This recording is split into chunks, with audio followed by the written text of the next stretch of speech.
Zombieland Saga Revenge Review. Aired back in 2018, Zombieland Saga came as a surprise hit that took the zany idea of meshing the worlds of the undead and QTC idols into one.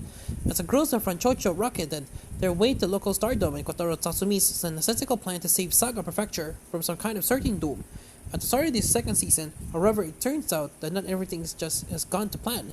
Having absolutely bombed what was supposed to be the biggest live performance yet at the Ikamai Photosun Stadium, Franchocho find themselves at rock bottom, with the crews working part-time jobs to keep themselves afloat. The Kotaro wanders drunkenly from bar to bar, but the girls plan to comeback concert at their old stomping ground, the death metal venue jails. It turns out they didn't have much time left before an ancient curse wipes the entirety of Saga off the map once and for all. If you're already familiar with the first season's Zombieland Saga, then you know the drill. This show is a bonkers fusion of horror, comedy, and idol music, and I absolutely love it. But the plot effectively started the group from zero again. It would have been easy to just do a repeat of the first season with another rags, the richest kind of storyline. However, Revenge feels surprisingly fresh as it focuses more on character development and exploring the lore and mysteries behind Saga's fate, the latter which I found really interesting. There's a lot to get your teeth stuck into with as much as the girls that maybe were a bit underserved during season 1, but adding more depth as some of the others in ways that will leave you smiling with glee or eyes popping in wonder. There are key moments for characters like Jonko, who must overcome her jealousy of Ai, who's beyond being scouted by the very group she used to be a member of before she died. Saki gets to collaborate with her favorite 80s superstar. Lily goes viral at a sing and dance off with a fellow child actor, and Tai goes shopping. What is great that these characters' moments are very striking for their emotional impact. I laughed, cried, and everything in between at the Waydrum. It's also good that this season feels more balanced between each of the different characters, and you'll get at least an episode to truly shine and show what they are about. I might have wanted a little bit more with Sakura in places, but as she was our main set of eyes in season 1, I could give it a pass. At the very least, she's still very much the cornerstone of the group and is the one that always brings them back together when something bad happens. There's an interesting strong line in all these, and that takes the world zombies as idols, concept in an interesting direction, but it doesn't matter what they're zombies. As the humans and townsfolk, they interact with just accept them as the people they are. It's just a nice message for the series they have along with seeing people coming together as a community in times of crisis, something that isn't often forgotten in the real world. Also, it's just nice to have some heartwarming moments. The real characters were how much they struggle in their lives, both alive and dead.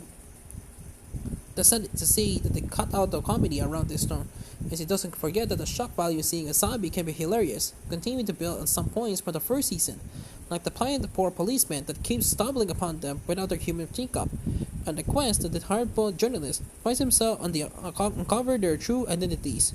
While these gags could have got old quickly, they are never overused or have specific plot implications, so that when they turn up, they still feel fresh. The last few episodes of the show really take different track as it pulls you into the main storyline about Saga's curse and the disaster that follows. There's been a renewed focus on disasters in Japanese media following in 2011 the Hokuriku earthquake and tsunami and nuclear disaster, and it follows in their wake, but gives things its own unique Saga flavor, drawing and the region's own history and folklore. It's here, and we finally get Yugiri's backstory, as well as setting out and explaining a lot of the fascinating lore around why we have zombies running around being idols in the modern day.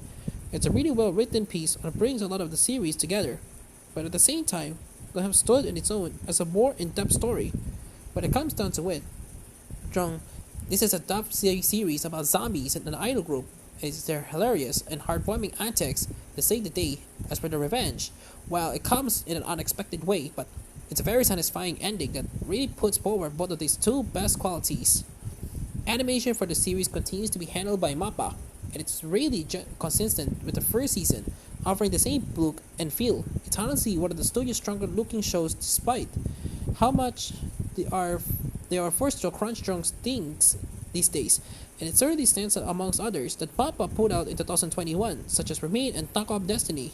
Thanks to its warm and bold visual style, with colors that really pop on screen, there are no real improvements on the CG front of the music sequences, but it's smooth enough to highlight the group's choreography and wild zombie dance moves. Once again, it has some really strong musical numbers drawn out, whether that be in updated versions of the signature song The Zombie Returner, of which some excellent new songs such as Gekiko Survive, Revenge, and Kasuno Soyi Hiwa Karai Ka, Let's not forget that show viral hit of Little Buddha Boop. It slightly annoys me, Joe, that a few of the songs that get the credits overlaid, and some of them which spoils their spectacle. The series' score is once again composed by Funta 7 and Yasuharu Takanashi. It continues to use some familiar themes for the first season, including the one track that reminds me of AKB48's Ruby, and let me some fun new ones, all of which really work with what is going on screen. The Japanese voice acting is an absolute joy and is still probably the best way to experience the series, with all the main cast putting in some great performances, while Mamoru Miyano is still the shows. Once again, for his absolute balls of the wall taker for Kotaro, I also had to give it up for Kotaro Mitsuishi, who gives Tai a lot of expression, even though all this is still a grunt and groan. For those who are interested in English dub, I think it works well when already Sakura's voice not completely matching with the Japanese counterparts. Brady Palencia sounds a little too mature for the part, and I think too much vocals has been given to Sakura being the voice of reason in the group. Rico Fajardo still impresses me the most of Kotaro drawn to once again. It's a touch just like Miyano does. One thing with the dub drone is like that unlike season 1, there's no English dub songs, which you can make some of those are supposed to fit into the story feel a little jarring. The song for the Dry Squid Company episode 1, for example, could have been switched over to English, no problem.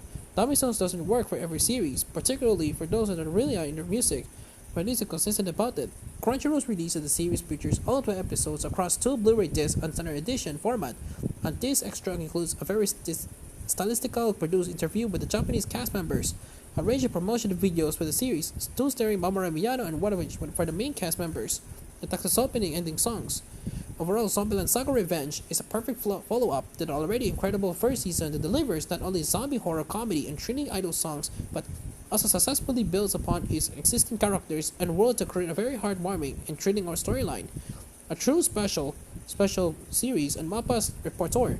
This research to be seen anyway. I can't wait to find out what goes next. 9 out of 10.